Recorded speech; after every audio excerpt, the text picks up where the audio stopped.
दोस्तों, money for all channel में आप लोगों का स्वागत है। इस वीडियो में हम बात करने जा रहे हैं एक और कंपनी की जो बहुत ज़्यादा वेल्थ इरोड करने के लिए पॉपुलर हुई है। इसका नाम है इरोज इंटरनेशनल लिमिटेड। और मैं ऐसा इसलिए कह रहा हूँ क्योंकि 2015 में ये कंपनी 629 रुपये की हुआ करती थी। 2017 में लगभग 250, इनफैक्ट पौने 300 के आसपास हुआ करती थी। 2018 में ये कंपनी 250 रुपये के आसपास हुआ करती थी। 2019 में लगभग 100 रुपये के आसपास के इसके लेवल थे और 2020 में ये 16 रुपये की हो गई है। वेल्थ इरोड की है इसने बहुत ज़्यादा। बात करेंगे कि ऐसा क्यों हुआ और क्या अब जब ये 16 रुपये की हो चुकी है, इरोज इंटरनेशनल मीडिया लिमिटेड जब 16 रुपये की हो चुकी है, तो क्या इसमें ये सही समय है इन्वेस्ट करने का कि नहीं। क्योंकि 8 रुपये के बॉटम बनाने के बाद, इनफैक्ट 7 रुपये के 52 वीक्स लो लगाने के बाद अब ये 16 रुपये के प्राइस हमें दिखा रही है। कंपनी की अगर बात करूं तो इरोज इंटरनेशनल मीडिया लिमिटेड एक Indian motion picture production and distribution company है। ये वीडियोस और आप बोल सकते हैं मूवीज़ बनवाती भी है, उनकी डिस्ट्रीब्यूशन भी करती है। आपने काफ़ी सारी मूवीज़ में देखा होगा कि इरोज का लोगो निकल के आता है पहले। इसको जो फाउंड किया था वो अर्जुन लूला ने किया था 1977 में। और ये एक बहुत लीडिंग प्रोडक्शन और डिस्ट्रीब्यूशन कंपनी बन चुकी है इंडिया की। सीईओ किशोर लूला हैं, फाउंडर भी वही हैं। और फाउंड इसको 1977 में मुंबई में किया गया था। इसकी अगर कुछ सब्सिडरीज़ की बात की जाए तो वो है colour yellow productions, panorama Studios और भी कुछ हैं।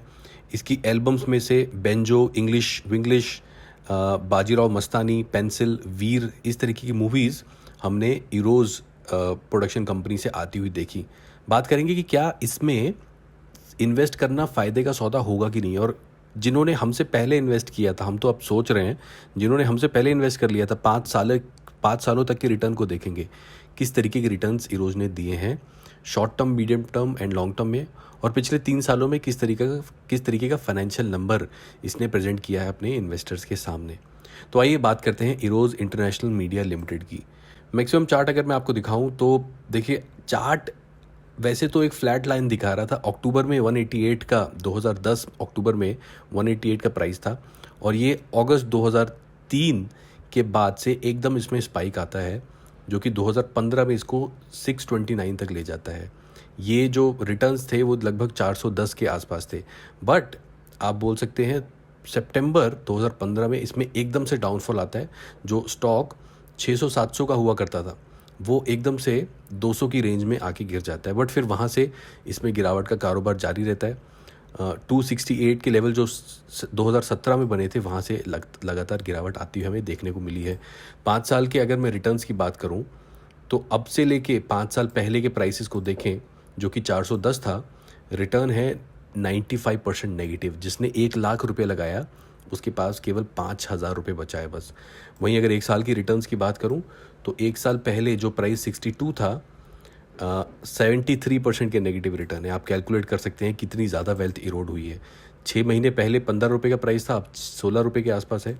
तो वहाँ पे ज़रूर एक 7% की पॉजिटिव रिटर्न दिखाई दे रही है। और 25 मार्च को तो ये 7 रुपये के आसपास तक चला गया था, वहाँ से लगभग 117 रुपये तक आपको परसेंट की रिटर्न्स दिखाई दे रही हैं। वहीं अगर आपको मैं इसको एनएससी की वेबसाइट पे दिखाऊं तो चार्ट को देख के तो पता लग गया कि इसने वेल्थ इरोड की है लॉन्ग टर्म, शॉर्ट टर्म और मीडियम टर्म में। एनएससी की वेबसाइट पे 7 रुपये 24 मार्च को प्राइस दिखाई दे रहा है, वहाँ से लगभग डबल से ज़्यादा हो चुका है। 75 रुपीज़ 52 वीक्स इसके हाई थे, जो 75 के आसपास दिखाई दे रहे हैं। लास्ट जो क्वांटिटी ट्रेड हुई है लास्ट ट्रेडिंग सेशन में, जो फ्राइडे था, वो लगभग 15 लाख के आसपास है।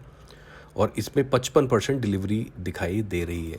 कंपनी इन्फॉर्मेशन की बात करें तो शेयर होल्डिंग पैटर्न में 62% अभी भी प्रमोटर के पास है ये, और पब्लिक के पास 37% है।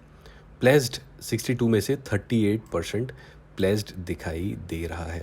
दोस्तों, मैं आपको एक चीज़ ज़रूर बता दूं कि इरोज जब गिरा है इतने अपने पुराने लेवल से, उनका रीज़न जो है वो भी कहीं ना कहीं इस चीज़ में छुपा हुआ है। आप देख सकते हैं कि प्रमोटर ने अपने जो शेयर्स थे उनको प्लेज किया है।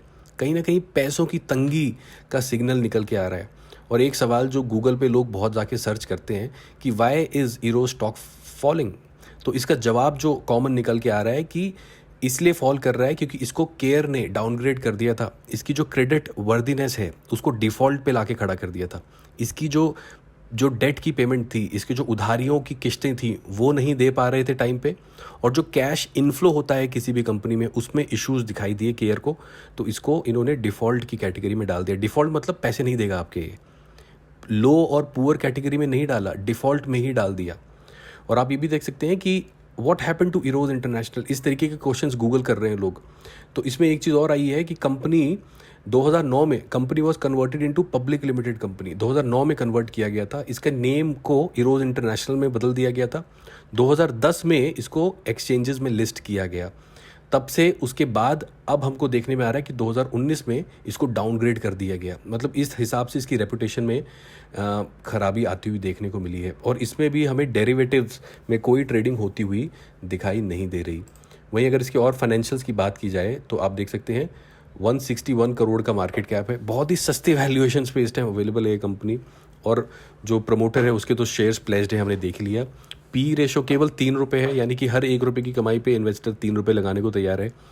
हो सकता है और भी गिरावट आए पी रेशो में आने वाले टाइम में। हालांकि 7 रुपये से जो 18 रुपये हुआ है स्टॉक, वो कहीं ना कहीं हल्की सी बाइंग इसमें निकल के आई है। वहीं इसके पिछले 3 साल के फाइनेंशियल नंबर्स को देखूँ अगर मैं, तो आप देख सकते हैं कि 17 में लगभग 1100 करोड़ के आसपास का कारोबार, 18 में 700 करोड़ का कारोबार और 19 में 835 करोड़ का कारोबार। प्रॉफिट जो पहले 130 करोड़ था वो 77 करोड़ रह गया। 2019 में केवल 87 करोड़ के आसपास होके रह गया रोज़।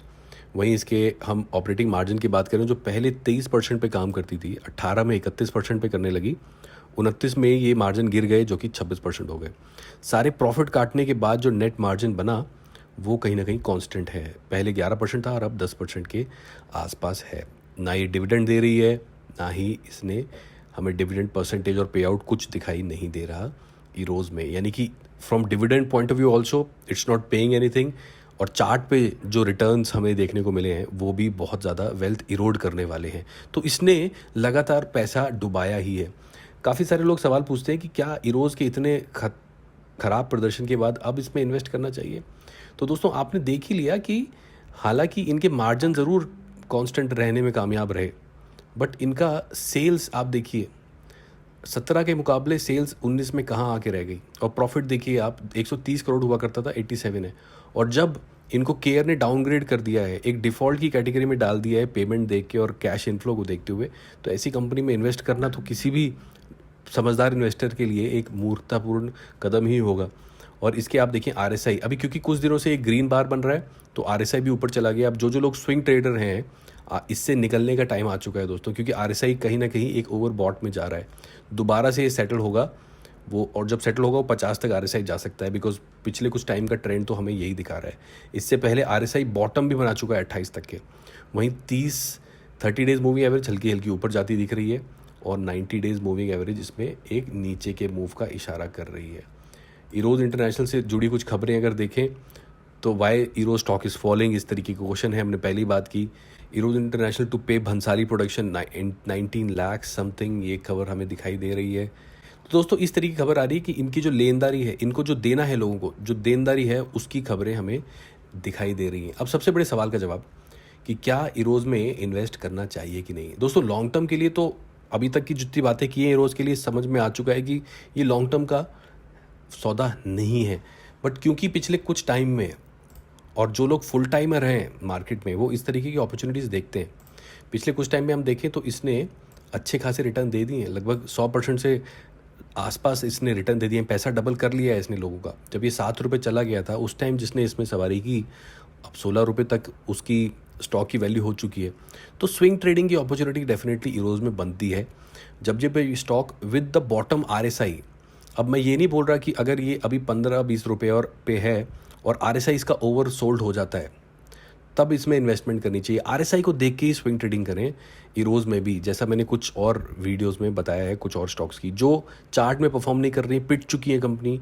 आरएसआई को देखते हुए ही आप उसमें एंट्री और एग्जिट करें।